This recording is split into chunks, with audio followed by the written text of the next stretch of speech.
자, 그래서 이제 19장에서는 1절, 2절, 3절이 다 온도에 대한 얘기고 4절, 5절이 이제 조금 더 다른 열 현상에 관련된 그런 얘기가 되겠습니다. 자, 온도와 연력학 제0법칙 이게 이제 19.1절에 있죠. 여기서는 법칙이 처음 등장하는데 이 0법칙이라고 하는 이유는 1법칙을 먼저 만들었어요. 2법칙도 만들고 이렇게 만들다 보는데 더 기본적인 법칙이 있어. 그래서 이거 법칙으로 해야겠다. 그래서 1, 2법칙을 순서를 이제 뒤로 미룰 수가 없잖아요. 그래서 이제 더 나중에 만들어진 법칙이다. 1법칙 나중에 만들어진 법칙입니다. 그래서 0으로 특이한 케이스죠. 자, 뭐냐면 뜻을 잘 알아야 돼요. A가 있고 B가 있어요. 이건 그냥 물체라고 보면 됩니다. A 물체의 온도를 측정하죠. 그래서 온도계예요. 이 C라고 하는 건 그냥 단순히 온도계라고 생각하면 되고 온도계도 물체니까 새로운 어떤 물체라고 봐도 됩니다. 그래서 A의 온도계를 갖다 댔습니다. 그러면 C의 눈금이 막 변하겠죠. A의 온도를 측정하기 위해서 그렇죠? 처음부터 A, C가 온도가 같지는 않았습니다. 그래서 A의 온도를 측정하면 온도계의 눈금이 막 변하면서 일정해지겠죠. 그래서 22.5도를 가리켰어요. 그럼 우리가 A의 온도는 22.5도다 이렇게 이제 얘기할 수 있겠죠. 그리고 그 온도계를 가져다가 B의 온도를 측정했는데 역시 이번에도 22.5도를 가리켜요. 고장난 거 아닌가 이렇게 생각할 수도 있겠지. 예. 아니면 고장나지 않았다면 그냥 A와 B의 온도는 동일하다고 알 수 있습니다. 그러면 A, B는 서로 접촉하지는 않았지만 A, B는 이미 온도가 동일한 상태가 돼버린 거죠. 그래서 여기 나와 있는 거대로 A와 B가 제3의 물체 C와 각각 열평형 상태에 있어요. A, C는 온도가 같고 B와 C가 온도가 같다 이런 얘기예요. 열평형 상태라는 건 온도가 같은 상태를 얘기하는 거예요. 열평형 상태, 온도가 같다. 알아두세요. 이거는 나중에 또 같은 의미니까. 자, 그러면 A와 B는 이미 온도가 같아져 버린 거죠. 서로 접촉은 안 했지만 A, B가 직접적으로 접촉하지는 않았지만 온도가 같아져 버렸어요. 그래서 A, B는 열평형 상태에 있게 되는 거지. 너무 쉬워요. 그렇죠? 어려운 거 없습니다. 이게 영법칙이라는 걸 알고 있으면 되는데 그냥 열평형에 관한 얘기다. 이 정도로만 좀 알아두시고 아직 온도 얘기는 이제 19.2절에 나옵니다. 이제 자, 온도계와 섭씨 온도 눈금. 우리는 이제 여러분 섭씨 온도에 대해서 알고 있죠. 지금은 이 강의실 온도는 몇 도 정도일 것 같아요? 온도계 보내요. 그죠? 예. 몇 도라고 나와 있어요? 여기. 온도계가 없어요? 예, 플랜이 있을 텐데. 예. 그래서 지금 그 온도 여러분들이 아마 그 에어 서큘레이터 컨디셔너인가요? 그죠? 에어컨 켤 때 보면 컨트롤러에 되게 이제 온도가 표시되기도 하고 뭐 안 돼 있는 컨트롤러도 있고 그럴 텐데 한 20 몇 도 이 정도 되죠. 지금 여기 온도가 그죠? 조금 더운 것 같아 밖에보다는 20 몇 도. 자, 그 정도 돼요. 다 알고 있죠? 뭐 지금 한 50도 정도 된다. 말도 안 되죠, 그죠? 예, 쪄 죽죠, 진짜, 그죠? 뭐 이상 기온 요즘 막 그러고 아스팔트 위에 가면 그 정도 될 수 있겠죠. 근데 지금 여기가 그렇지는 않습니다. 영하 20도 뭐 전혀 엉뚱한 소리입니다. 다 들으면 알 수 있어요, 그죠? 예. 자, 물이 언다. 예, 0도씨입니다. 0도씨에서 물이 얼고 물이 끓는다. 100도씨입니다. 이렇게 섭씨 온도를 정한 겁니다. 섭씨 온도는 이렇게 정하는 거예요. 자, 이게 섭씨라고 하는 건 정말 성씨가 섭씨입니다. 섭씨. 이 섭이라는 사람인데 중국 사람이 아니라 중국 발음으로 해서 셀시우스죠. 셀시우스인데 중국 발음으로 해서 우리가 음차하기에 섭 같아. 그래서 섭씨라고 한 거고 페로나이트라는 사람이 만든 온도가 있는데 그거는 이제 FA 이렇게 시작하니까 우리가 또 알아듣기에는 화씨 같습니다. 화씨. 그래서 섭씨, 화씨를 일상에서 많이 쓰는데 우리는 섭씨 정도만 쓰죠. 근데 외국 가면 화씨 써요, 사람들이. 그죠? 모든 나라가 다 그런 건 아니지만 유럽, 미국 이런 데 가면 화씨를 또 많이 씁니다. 그래서 지금 온도 몇 도야? 그러면 한 50 몇 도, 또 60 몇 도 되겠네. 이렇게 얘기합니다. 그죠? 그래서 우리랑 의사소통이 안 될 수 있어요. 그래서 표시를 잘 해줘야겠죠. 섭씨 온도냐, 화씨 온도냐. 자, 이 온도는 근데 과학에서, 물리학에서의 이 온도, 국제 단위계에서의 온도는 이런 섭씨를 쓰지는 않습니다. 일상에서는 쓰지만 그래서 절대 온도를 쓰죠. 절대 온도. 뭐 켈빈 온도를 쓰게 돼요. 어쨌든 이 온도는 기준을 정해야 되는데 섭씨는 이렇게 이제 기준을 정해요. 이렇게 지금 얘기했던 대로 물을 기준으로 정하는데 그 물이 어느 점이 항상 0도씨냐? 그렇지는 않습니다. 주위 기압에 따라 바뀌죠. 압력에 따라 물이 끓는 점이 100도씨일 수도 있고 압력이 더 높으면 온도가 더 높은 온도에서 물이 끓고 압력이 더 낮아지면 온도가 더 낮은 온도에서도 이제 물이 끓게 되죠. 뭐 그런 거 들어봤잖아. 높은 산에 올라가면 물이 잘 끓는다, 그죠? 밥이 설 있고 막 이러잖아요. 온도가 아직 100도씨가 안 됐는데도 벌써 밥이 다 돼 있단 말이야, 그죠? 그래서 이거는 정확한 기준은 될 수 없습니다. 그래서 과학에서는 정확한 기준을 잡아야 되는데 물의 삼중점이라고 하는 걸 정확한 기준으로 잡습니다. 물의 삼중점. 한 개의 온도를 잡고 다른 하나는 아예 0도를 잡아요. 0도. 절대 온도 0도. 그래서 이 절대 온도 0도는 이거는 이상적인 온도예요. 실제 온도는 아닙니다. 실제로 0도를 만들 수는 없어요. 실험실에서 아무리 노력해도 0도는 만들 수 없지만 0도에 가까이는 만들 수 있어요. 0.00001도 뭐 이런 건 만들 수 있어요. 하지만 0도는 못해. 0도는. 어쨌든 그래도 이걸 기준으로 합니다. 기준으로 하고 두 온도를 잡아서 두 온도 사이에 눈금을 273개를 찍어요. 아니 270 맞죠? 273개의 눈금을 찍습니다. 정확히는 아니고 거의 뭐 비슷하게. 그래 놓고 이걸 절대 온도로 잡는 거예요. 절대 온도. 물의 삼중점은 섭씨 온도로 하면 0.01도씨예요. 0도씨가 아닙니다. 0도씨보다 약간 더 높은 0.01도씨고 압력은 4.58mm HG일 때 이때만 삼중점이 돼요. 삼중점이라고 하는 건 기체, 액체, 고체 3개의 상태가 공존할 수 있는 상태인데 온도, 압력이 딱 정해져 있어요. 요거보다 압력이 살짝만 커도 온도가 살짝만 변해도 이 삼중점이 무너집니다. 액체, 기체만 있다던가 액체, 고체만 있다던가 이렇게 두 개의 상태만 있다던가 뭐 이런 상태로 변하게 된다는 얘기예요. 그래서 유일한 하나의 상태이기 때문에 기준이 될 수 있겠죠. 그래서 물의 삼중점은 온도를 재는 기준이 된다. 지금 대기압의 압력은 몇 밀리미터 HG인가요? 여기 압력. 일기압이라고 하는 압력은 밀리미터 HG로는 얼마야? 760이죠. 760mm HG. 화학을 했다거나 아니면 1학기 때 물리를 한 걸 잘 기억을 한다. 그러면 기억 남습니다. 기억이 날 거예요. 760mm HG가 1기압인데 이쯤에 온도가 압력이 되죠. 그런데 그거보다 훨씬 낮죠. 거의 희박해요. 그죠? 760분의 5 정도 되니까 한 0.06% 정도밖에 안 된단 말이죠. 6, 7%. 그래서 압력이 매우 낮은 특정한 이런 상태일 때만 물의 삼중점이 된다. 그럼 다 볼 수 있어요. 얼음도 있고 액체도 있고 물도 있고 수증기도 같이 있는 아주 이상한 상태가 됩니다. 자, 여러분이 더 알아보시고 자, 온도계를 만들어야 돼요. 물리학적인 온도계, 물리학적 온도계에서 가장 먼저 이렇게 나오는 게 등적 기체 온도계입니다. 등적 기체 온도계. 그러니까 등적이라고 하는 건 일정한 부피를 얘기해요. 일정한 부피.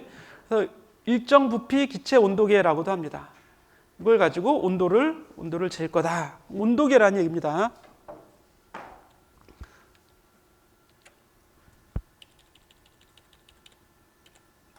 자, 여러분 교재에서는 359페이지에 있죠. 이렇게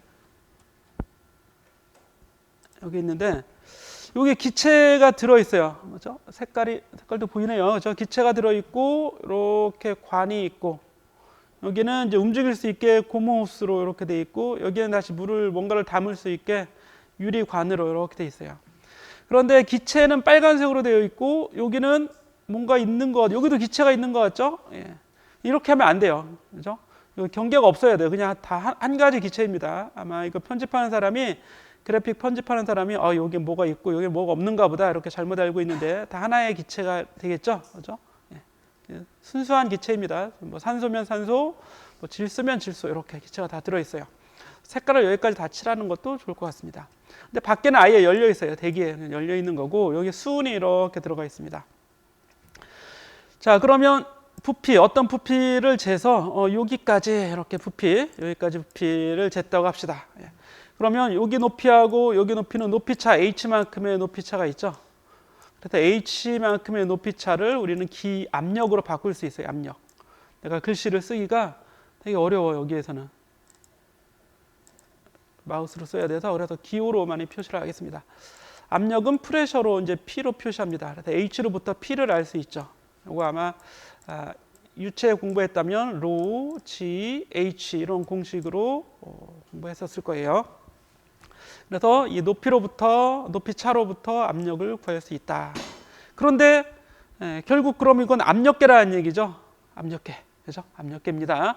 U자관 압력계를 마노미터라고 해요. 마노미터, 그죠? 압력계라고도 하고 마노미터라고도 합니다. 생각보다 잘 써주네. 예, 마노미터. 그러니까. 자, 그래서 여기도 나와 있죠. 이렇게 압력이 로 G H만큼 압력차가 있다. 여기 P0는 대기 외부의 압력, P는 기체의 압력이죠. 기체가 이만큼 더 눌렀잖아. 그러니까 더 깊이가 있죠. 그죠? 그래서 외부보다는 여기가 아마 압력이 더 높은 거라고 우리가 볼 수 있습니다. 압력을 재는 거예요. 압력을 재는데 여러분 기체를 알고 있다면 이상기체 상태방 정식을 알고 있잖아. PV는 nRT, 그죠? 예. 자다가도 생각나죠, 이런 거는? 예. PV는 nRT. 그럼 압력을 측정한다는 건 결과적으로 온도를 측정한다는 얘기입니다. 그죠? 예. 온도를 측정한다는 얘기예요. 그래서 압력으로부터 온도를 측정했으니까 온도계가 돼요. 그런데 기준이 있어야겠죠? 자, 0도씨일 때, 그렇죠? 또는 물의 3중점일 때의 압력을 하나 측정합니다. 예를 들어서 실험 1에서 요 점. 그리고 100도씨면 물이 팔팔 끓는 때잖아요. 그죠? 100도씨일 때 압력이 더 높아지겠죠? 물이 팔팔, 여기 있는 물이 팔팔 끓면 기체의 온도가 100도씨로 높아질 거 아니야? 그럼 부피가 팍 팽창할 겁니다. 하지만 똑같은 부피를 만들기 위해서 얘를 더 높이 쳐들어 올려요. 얘를 이렇게 올려주면 높이차가 더 커지죠. 그러면서 압력이 더 증가합니다. 똑같은 부피로 만들어주면 역시 PV는 nRT로부터 압력을 측정해서 그 새로운 압력, 100도씨일 때의 새로운 압력 두 개를 잡는데 이게 이상기체라면 요 직선이 이게 말 그대로 직선이 돼요. 직선. 그래서 두 점을 이으면 직선을 쭉 여기까지 연장할 수 있겠죠. 그럼 다른 온도는 안 재도 압력을 재도 다 압력으로부터 온도를 다 유추할 수 있습니다. 그렇죠? 포인트는 뭐야? PV는 nRT로부터 P 압력을 재서 온도 T를 잰다. 이게 포인트인데, 자, 실험 2는 다른 기체를 가지고 또는 같은 기체에 다른 부피로 한번 설정을 해본 겁니다. 부피를 다르게 해서 뭐 다른 부피로 해도 되고 다른 기체를 써도 돼요. 그랬더니 이번에는 0도씨일 때 압력이 이런 압력이고 100도씨일 때 압력이 이렇게. PV는 nRT인데 양을 바꾸면, 즉 몰수를 바꾸면 온도도 바뀔 거 아니에요. 압력이 바뀔 거 아니에요. 그렇죠? 부피를 바꿔도 압력이 바뀔 겁니다. 그래서 실험 세팅을 다르게 하면 다른 두 점을 역시 만들 수 있습니다. 자, 그래서 이런 직선들을 여러 개 얻어낼 수 있겠죠. 쭉 연장을 계속합니다. 연장해서 그런데 이 점은 압력이 0일 때죠. 압력이 0일 때의 X축이니까 온도인 거죠. 압력이 0일 때의 온도. 그 PV는 nRT인데 압력이 0일 때 온도는 얼마가 돼? 당연히 얘도 0이 돼야겠죠. 좌변이 0이면 우변이 0이 됩니다. 부피가 얼마든지 간에 상관없이. 그럼 모든 실험에서 다 동일하다 이런 얘기예요. 당연한 거죠. 어쨌든 얘가 0이면 우변이 0이 나와야 된다. 그럼 이 온도가 바로 절대 온도 0도가 되는 겁니다. 절대 온도 0도. 섭씨 온도로 환산하면 273도씨, 영하 273도씨 정도 돼요.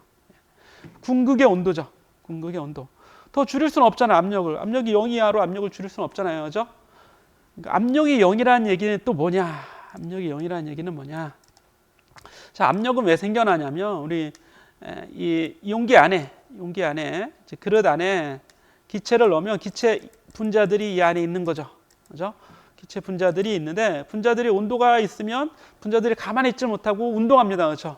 온도의 열 에너지를 가지고 운동한다고. 여러분들이 여기 지금 가만히 있지만 열 받으면 어떻게 돼?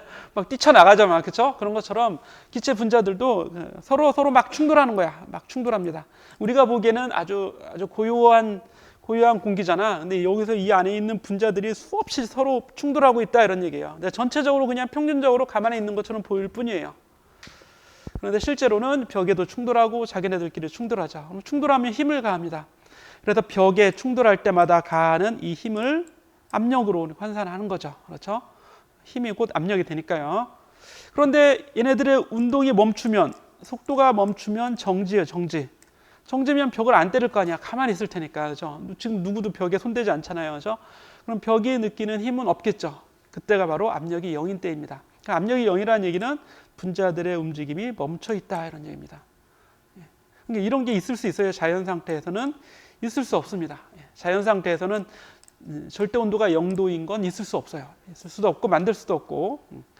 그래서 온도가 0보다 크다라는 얘기는 조금이라도 움직이고 있다 이런 얘기예요. 즉 V는 0이 될 수 없다 이런 얘기입니다. 자, 그리고 이제 다시 그런 얘기였고요. 19.3절로 가서 똑같이 19.3절인데 여기 온도계를 좀 봅시다. 온도계를 만들었어요. 우리가 익숙한 섭씨 온도계 그리고 외국 사람이 익숙한 화씨 온도계, 물리학에서 익숙해져야 되는 절대 온도계, 절대 온도. 그래서 도C, 도F 이는 도를 붙이지 않고 그냥 켈빈이라는 사람의 이름을 따서 K 씁니다. K 읽을 때도 373K 이렇게 읽어도 되고 373 켈빈이라고 읽어도 되고 절대 온도 373도 이렇게 얘기해도 됩니다. 100도씨는 화씨 온도로 212도가 되고 0도씨는 화씨 온도로 32도가 되는데 온도 0도씨 자체가 숫자 자체가 틀리죠. 그런데 더 이상한 건 우리는 이 0과 100을 눈금을 100개를 찍어요. 그래서 섭씨 온도 1도씨 온도는 이 100분의 1이라는 걸 알 수 있죠. 1도씨의 온도차는.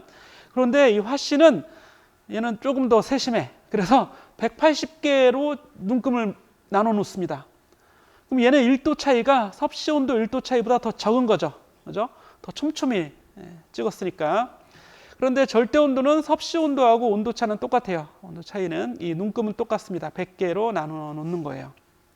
그래서 이것들을 환산하는 방법입니다. 절대 온도를 섭씨 온도로 환산하려면 절대 온도에서 273을 빼주면 되고 반대로 섭씨 온도를 절대 온도로 바꾸려면 273.15 정확히는 273.15 273을 더해주면 되고 섭씨 온도를 화씨 온도로 바꿀 거야 그러면 여기 섭씨 온도에 5분의 9를 곱합니다. 눈금의 개수가 5분의 9잖아요. 5분의 9 그죠? 5대 9 100대 180은 5대 9입니다. 그래서 5분의 9로 눈금이 많아야 되고 이게 0일 때 섭씨가 0일 때 화씨는 이미 32도부터 시작합니다. 그래서 32로 시작 이렇게 되는 겁니다. 반대로도 할 수 있어야겠죠. 그렇죠. 자, 이런 관계예요. 근데 이게 예제 문제로 나왔습니다. 예제 문제 50도 화씨예요. 화씨 50도 F입니다. 그러면 화씨 여기다 집어넣으면 되겠죠. 여기다 50 집어넣으면 섭씨 얼마인지 구할 수 있고 섭씨로부터 절대 온도도 다 구할 수 있겠죠. 아주 간단한 분수 문제, 산수 문제입니다. 해볼 수 있겠죠. 자, 19.4절에 가면 고체와 액체의 열 팽창이 있어요. 말이 되게 빠르네요, 그죠? 여러분들 졸까봐 지금 그죠? 자, 열 팽창인데 여러분은 온도가 높아지면 우리 인체는 팽창할까요? 쭉 늘어지죠, 그죠? 팽창할 것 같아, 실제로, 그죠? 아마 그럴 것 같아요, 그죠? 대표적으로 우리 뼈가 늘어날 거 아니에요, 그죠? 온도가 높아지면. 근데 체온이 바뀌진 않지, 그치? 그래서 키는 안 변할 것 같아. 우리 몸은 열심히 그 체온을 일정하게 유지하잖아요, 그죠? 그런데 실제 이 금속들은 온도가 높아지면 어떻게 돼요? 막 늘어납니다, 그죠? 쭉쭉 늘어나요. 어느 정도 늘어나는가, 그거를 팽창 계수라고 합니다. 열 팽창 계수 얼마나 늘어나는가? 그거는 금속의 또는 물질의 종류에 따라 다 다릅니다. 금이 늘어나는 정도, 구리가 늘어나는 정도가 다 다르다. 그래서 여기 제가 여기 넣을 수 없어서 표만 이렇게 넣었는데 실제 이제 교재에 가보면 이 그림부터 볼까요? 이 그림. 이 그림은 해상도가 안 나오나? 이 그림은 이제 교각 좀 큰 다리, 그렇죠? 뭐 한강대교나 이렇게 대교나 같은 큰 다리에는 이 기둥이라고 그러나 기둥? 물속에 들어가 있는 기둥을 이렇게 먼저 만들죠. 지지대, 그렇죠? 기둥을 몇 개 이렇게 박아요. 그 위에 이제 판을 올려놓는 거죠. 다리 상판 이렇게 착착착 올려놓으면 다리 만들기 쉽죠. 기둥만 잘 만들면 그 위에 한 장, 두 장, 세 장 올려놓으면 되는 겁니다.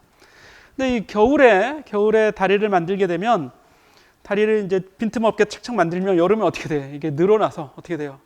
다리가 휘어지게 됩니다. 큰일 나죠, 그렇죠?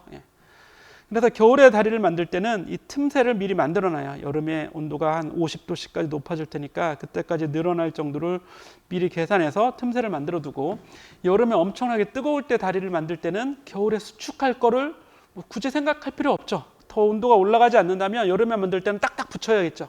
겨울에는 수축해서 줄어들 거니까. 그죠? 예. 그렇게 하는 겁니다. 예. 오른쪽은 아마 이게 벽에 금이 간 것 같아요. 그죠? 예. 봄 지나고 여름, 겨울 뭐 1년 지나고 또 1년 지나고 그러면 어떻게 돼요? 늘어나고 줄고 하다가 이렇게 균열이 생기게 됩니다. 열팽창을 다 고려해야 돼요. 더 심각한 건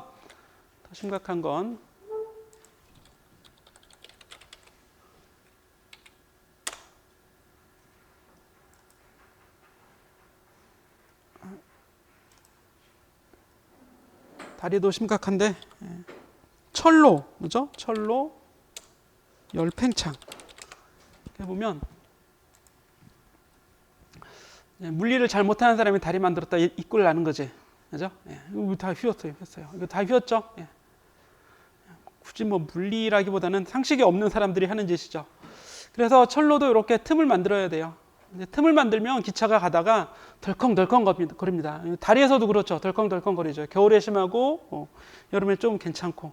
그래서 이렇게 다리를 만드는 것보다는 이렇게 이제 엇갈리게 만들어야죠. 다리가 아니라 철기를, 그렇죠? 이렇게 두 개를 이렇게 하는 게 아니라 이렇게 엇갈리게 해놓으면 뭐 겨울에 여름에 되더라도 이렇게 그 모양은 유지하잖아요, 그렇죠? 이렇게 이제 만들어 놓는 게 더 좋습니다. 고속철도 같은 경우는 이 하나의 철로 길이가 한 300m예요. 300m. 엄청나게 길죠. 그러니까 늘어나봐. 300m가 늘어나면 얼마나 늘어날지. 여기 이제 교재에 가보면 부피 선팽창 계수가 있습니다. 길이가 팽창하는 정도. 단위는 1도씨마다 이렇게 나와 있어요. 1도씨마다. 퍼 도씨잖아요. 퍼 도씨. 1도씨 증가할 때마다 얼만큼 비율로 늘어나냐. 구리는 17 곱하기 100만 분의 17 정도가 늘어나요. 원래 길이의 100만 분의 17 정도가 늘어난다는 얘기입니다. 100만 분의 1이니까 별로 안 늘어나네라고 할 수 있겠죠. 그죠? 근데 아까 얘기했죠. 300m라면 이거의 300배가 늘어나는 거죠. 1m당 이만큼 늘어나는데 이게 300m라면 이거의 300배가 될 거 아니에요. 그리고 온도가 1도씨만 변하는 게 아니라 뭐 심각하게 해서 100도씨 변했다. 그럼 다시 이거의 100배가 늘어나는 겁니다. 그러면 10분의 17이 늘어날 수 있어요. 자, 100배니까 만배죠, 만배. 여기 만을 곱하면 100분의 17 늘어난다 이런 얘기. 17%가 늘어날 수도 있어요. 너무 심각한데? 그렇게 많이 늘어나나요? 100만 분의 17이잖아. 그러네요, 그죠? 100도씨가 변하면서 100m라면 100분의 17 정도가 늘어날 수 있습니다. 이렇게 계산을 잘못했어요. 계산을. 여기다 넣어야 돼. 여기다. 물시계다. 아까 17 곱하기 10의 마이너스 6승이죠. 넣어 볼게요. 진짜 그런가? 이거 어떻게 오른쪽으로 가지? 이게 해상도가 안 좋아서 이렇게 하면 되겠다. 그리고 원래 길이 100m라고 하죠. 100m. 온도 변화 100. 그러면 10의 4제곱이죠. 그럼 정말로 이게 실제 길이죠. 실제 길이니까 1.7 곱하기 10의 마이너스 몇 승이에요? 17 곱하기 마이너스 2승이니까 10의 마이너스 1승이죠. 즉 0.17m 늘어납니다. 원래 길이가 100m인데 온도가 100도씨 변하면 여기 이제 100도씨가 안에 들어가 있죠. 17cm가 늘어난다. 상당히 많이 늘어나는 거죠. 그렇죠? 매우 많이 늘어나는 거예요. 근데 철로가 100m가 하나만 있나요? 옆에 또 철로 있고 있죠. 그렇죠? 그럼 끝단에서는 심각하게 아까 그림처럼 휘는 걸 볼 수 있습니다. 이렇게 이제 계산해 주면 되는데, 여기 다시 알파 여기 알파 있죠. 원래 길이에요. 처음 길이 어떤 상태의 길이인데 온도가 이만큼 변해요. 그러면 길이가 이만큼 변한다 이런 얘기죠. 때 요거의 개념은 뭐예요? 개념은 온도마다, 즉 1도씨마다 길이가 변화되는 비율이죠. 변화된 길이의 비율. 요거를 선팽창 계수라고 합니다. 열에 대한 선팽창 계수. 그런데 길이가 변한다는 얘기는 막대인 경우에는 길이만 변하지만 어떤 부피를 가지고 있으면 부피 자체가 또 변하겠죠. 그죠? 그래서 변하는 부피의 양은 온도 변화와 처음 부피와 비례하겠죠. 그 비례 상수를 또 베타라고 두고 이 베타는 이제 부피 팽창 계수가 되는 거죠. 앞에서는 길이였는데 지금은 부피 팽창 계수입니다. 그래서 부피가 어느 정도의 비율로 변하는가 이런 얘기죠. 네. 그리고 이제 열 팽창을 좀 이용해 보는 겁니다. 이용해 보자. 이용해 보는데 어떤 그림으로 보는 게 교재 그림이 더 낫나요? 내가 메모를 할 수 있으니까. 네. 여기 금속이 있고 여기 금속이 이렇게 있어요. 두 개의 금속이 지금은 딱 접합이 돼 있죠. 그래서 이렇게 전선을 이렇게 만든다면 물론 여기 어딘가는 이제 전기가 통하지 않는 부분, 나머지 부분은 전기가 통하지 않는다고 한번 가정을 해보고 이렇게 전원을 연결하면 전류가 잘 흐르겠죠. 전류가 잘 흐릅니다. 그래서 여기 이제 전구가 이렇게 있으면 전구의 불이 번쩍번쩍 들어오겠죠. 자, 그런데 온도가 높아지면 안쪽에는 위쪽에는 이제 황동이 있고 저 더 위쪽에 강철이 있어요. 여기는 이제 아래쪽에 강철이고 여기가 황동이죠. 근데 황동이 더 많이 늘어납니다. 온도 열팽창 계수가 크기 때문에. 그래서 황동은 더 많이 늘어나려고 하고 강철은 조금만 늘어나려고 하다 보니까 이게 요 모양에서 이렇게 모양이 바뀌죠. 여기를 기준으로 뭐죠? 벌어집니다. 그래서 이게 접점이 떨어지게 돼요. 불이 안 들어오겠죠? 왼쪽 회로에서. 그래서 스위치로 쓸 수 있어요. 스위치. 근데 기계적이죠? 그죠? 기계적이어서 진짜 붙어야 연결되는 거고 떨어지면 떨어지는 겁니다. 예. 전자식은 아니에요. 그래서 이걸 가지고 예전에 이제 스위치로 많이 썼습니다.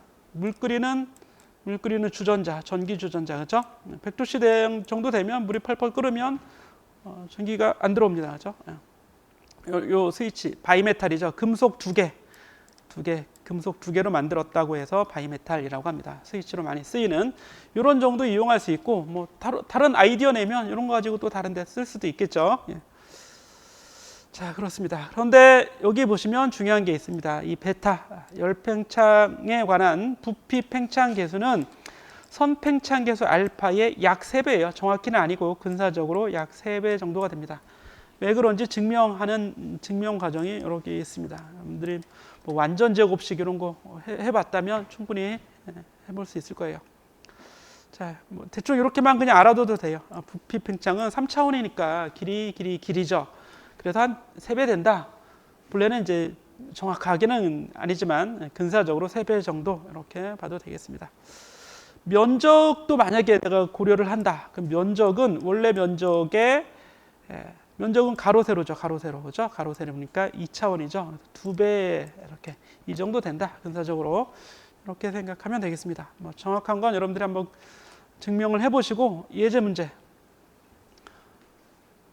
있었나요? 여기에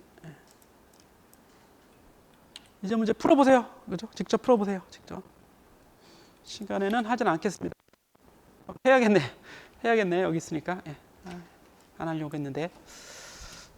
자, 보겠습니다. 0도씨에서 길이가 30m인 강철로 된 기차 선로가 있다. 앞에서 똑같은 문제인데 40도씨니까 온도 40도 변하는 거죠. 0에서 40까지. 그러면 공식에 그대로 집어넣으면 돼요. 예. 알파는 열팽창 계수인데 표에서 찾아야겠죠. 금속의 강철의 열팽창 계수 100만 분의 11입니다. 100만 분의 11. 1도씨마다 100만 분의 11이라는 비율로 늘어납니다.